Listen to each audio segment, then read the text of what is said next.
BNP বলছে যে সংবিধান সংস্কারের বিষয়টি আলোচনার টেবিলে ছিল না, সে বিষয়টি আনা হয়েছে, অর্থাৎ যে বিষয়ে আলোচনা ছিল না সেটি এসেছে।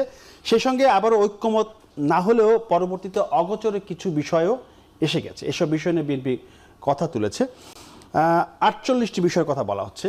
একটু জানতে ইচ্ছা করে যে ধরেন 48টি বিষয়ে ফজলে হুদার ভাই দল 18টার মধ্যে সে না, আর বাকি 30টার মধ্যে সে হ্যাঁ, তাহলে সে ভোট কিভাবে দেবে?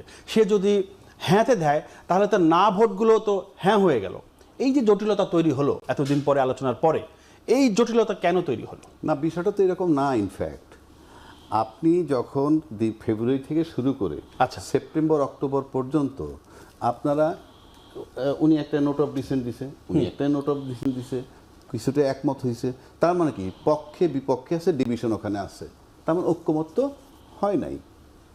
হয় নাই যেহেতু ঐক্যমত, সেই কারণে আসছে গণভোটের প্রশ্ন। যদি তার ঐক্যমত এসে যাইত তাহলে তার কোনো গণভোটের প্রশ্ন ছিল না।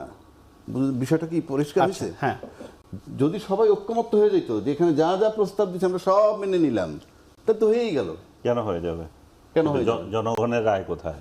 সেটা তো অন্য কথা। আচ্ছা, আমরা যে রাজনৈতিক যে মতটা ওখানে আমরা বসছি, আমরা তো ওই রাজনৈতিক, ওই আপনি যেটা বলছেন সেটা নিয়ে ডিবেট আছেই, জুলাই সনদ নিয়ে ডিবেট আছে, সেটা একটু পরে বলছি। এখন আপনি সিম্পল থাকলে যদি একমত হয়ে যেত সবাই, তাহলে তার গণভোটের প্রশ্ন আসতো না।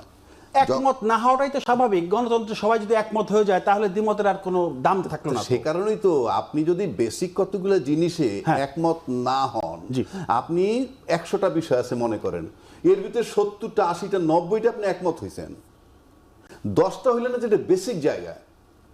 আমরা কিন্তু সংবিধান নিয়ে আলোচনা করছি না, আমরা আলোচনা করছি এইটা।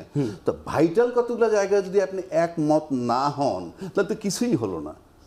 কতগুলা ভাইটাল জায়গা আছে যে কোনো জিনিসের, কতগুলা মূল, যেমন একটা বিল্ডিংয়ে 150, 200, 300 বিম থাকে, তার ভিতরে 20টা 25টা লোড বিয়ারিং বিম থাকে, যেটা পুরা বিল্ডিংয়ের লোডটা নেয়। এই লোড বিয়ারিং বিম যদি ভালো না হয়, পুরা বিল্ডিংই ভালো হবে না।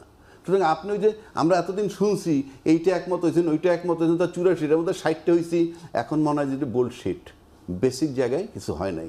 এখন যেহেতু আপনি গণভোটে যাবেন, সিম্পল প্রশ্ন কি, জুলাই সনদ বাস্তবায়নের বিষয়।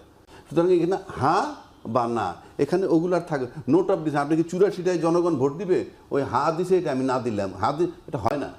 এই জন্য গণভোটে যাইতেছে হ্যাঁ বা না।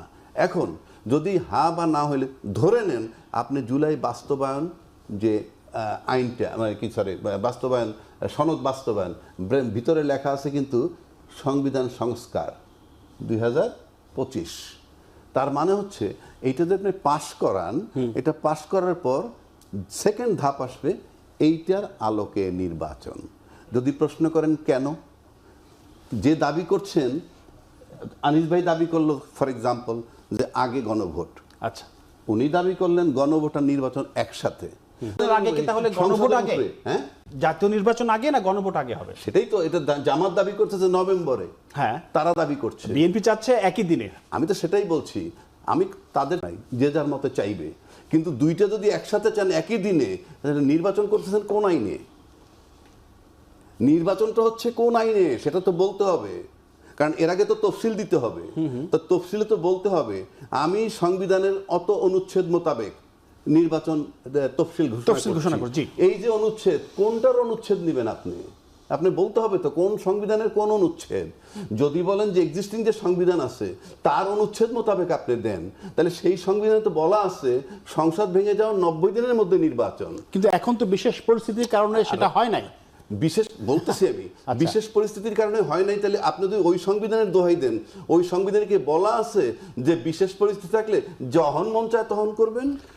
বিশেষ বলা নাই, কিন্তু কি করণীয় আমি বলতেছি বিশেষ পরিস্থিতির কারণে আরো 90 দিনের কথা বলা আছে, তাহলে 180 দিন।